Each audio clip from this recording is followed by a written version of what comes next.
So the men from NSR Oslo on this near side of the course.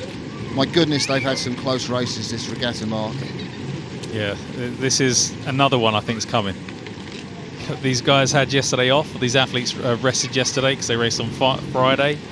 There just doesn't seem to have been much between them throughout the regatta.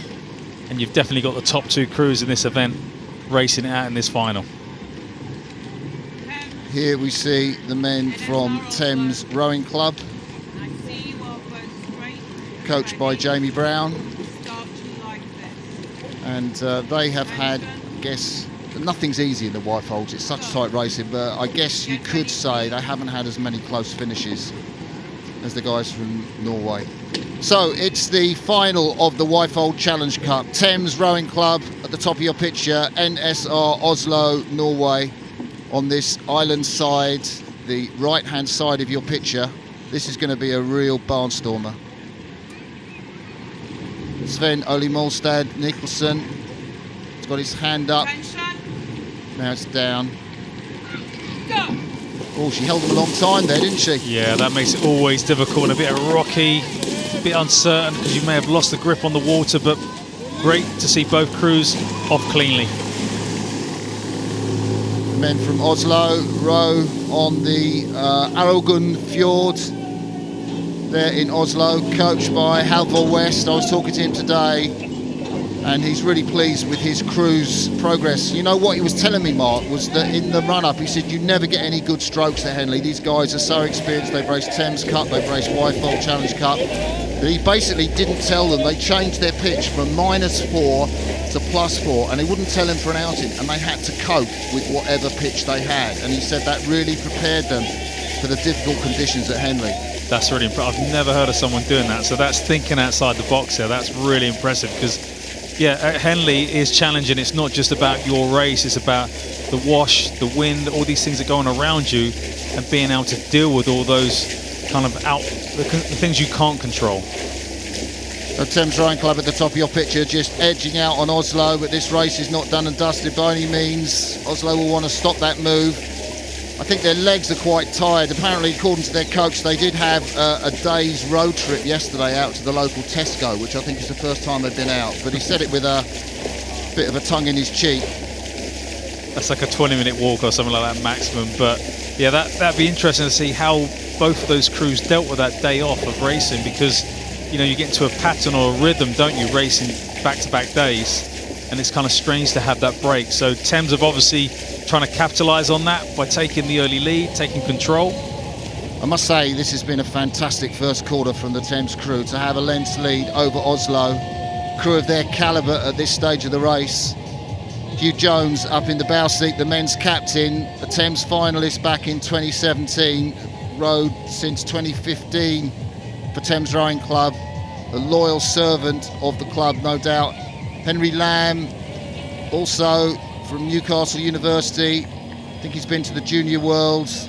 In the three-seat, Finn Regan won the Fawley last year in that Tideway Scullers crew. That was an amazing quad that won the Fawley last year, that Tideway Scullers crew. And the former lightweight James Stevenson in the stroke seat at Thames. Furthest away from your picture, Thames on the right, NSR Oslo on the left. So given the races that they've had, which have been so tough, they lost by a canvas, or they won by a canvas from Upper Thames Rowing Club in the semi-final. They won by just 3 feet from Marlow on the Friday. I mean, have they got another race in their legs, Mark? Yeah, that's two big finals back to back, and with today a third. So that's to do that is very challenging, but that's what's uniqueness about the regatta, isn't that back to back racing, being able to recover so you can go and do it all again. But Thames have really gone out and dictated this race and taken it from the first stroke, but also worrying if they've taken too much. But we'll see as we kind of move into the second half of the race. Well, the Oslo crew have always had a great second half of the race. They're going to need it now because this is a very strong Thames crew, anchored by that 19-year-old youngster Finn Regan. Thames steering across now. Is the umpire going to say anything, do you think, Mark? maybe because they still probably don't have enough water to be in that position. So it'd be interesting in whether the umpire does tell them to move back to their station. They're definitely moving into the middle of the river there. You can see that clearly there. The umpire, yep, flag's just come up. It's Fiona Dennis there, the umpire of today's race. Yeah, might that be a little chink of light for the men from NSR? I have to say, barring accidents, I'm giving this race to the men from Thames Rowing Club. I just can't see NSR Oslo coming back from that position with the races they've had. Going to be heartache for the Norwegians. They lost in the final of the Thames Challenge Cup. They lost in the final of the Wyfold Challenge Cup in recent years, 2019. Most recently, it's going to be heartache again for the Norwegians if nothing changes in this race. And it is about that. They've come through Fawley now. It's between here and those kind of enclosures. They have to get back in contention. Otherwise, Thames are really going to enjoy that kind of row through the regatta enclosures. There we see the Norwegians, Matt Zabrowski at stroke and Patrick Sture in that Thames Challenge Cup losing finalist day, as was Halvor Bjorklund in the 2 seats. And then furthest away, Sven Ole Molstad Nicholson, the 30-year-old. These guys are all working. Zabrowski is a carpentry apprentice. Sture is an architect. Bjorklund is a medical doctor. They've only been able to row 5 hours a week. Their coach told me they hit their training very hard because Bjorksted's been on nights quite recently, so you know they've had to fit their training around him. And this is an impressive kind of first 1500 of the race, if you want to call it that. The way the Thames have gone out and they just kept moving, like it's really impressive. And that kind of freshness that they've got over their competitors, potentially with the kind of tight racing that Oslo have had, is definitely paying dividends on the final today. So it looks like Thames Rowing Club are going to add another club win to their distinguished list of club wins over recent years. They are one of the top performing clubs in the country. Many young men and women, if they want to row, they go down to Thames Rowing Club on the embankment because they know they have Henley success. If you don't get into a final, then you'll get into a semi-final or a quarter-final. And hey, you may even get into a winning boat, Mark. It's impressive. They've had 2 wins already today. This will be their 3rd. Yeah, for a club to come to Henley, especially with the entries we've had this year. It's such a stacked entry. To still be that competitive in all those events is extremely impressive.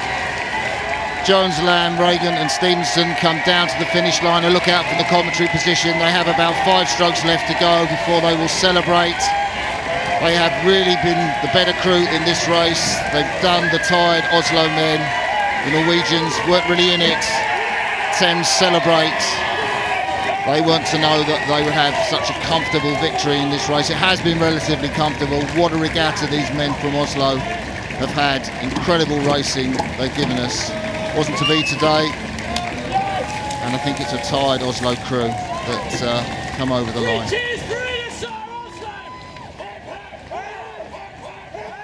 What does it mean to you and all of the crew? I've been trying to win this thing for 9 years.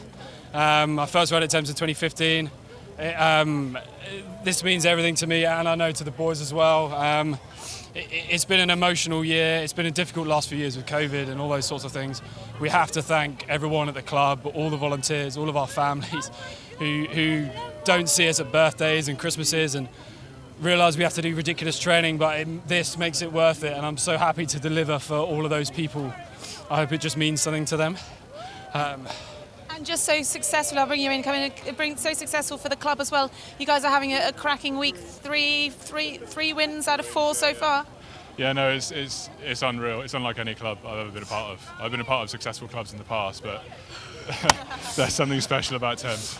I mean, job's not done yet today. The Thames boys are still going to have a big old crack at it, but it's unlike any club in the world. Who's the most experienced crew member of the team? 29. I feel very old in this crew. Finn is 19 and has already won the thing. He won in the Fawley last year. I mean, these boys is a perfect mixture of experience and just raw optimism that you sometimes forget in rowing when you've been around the block, and you just think, well, it's a really difficult thing to win. These boys have taught me so much about rowing, and training and putting down watts, and I just can't believe we've done it. I'm so happy. Well done. Enjoy the celebration. Thank you. Thanks, guys. Well done.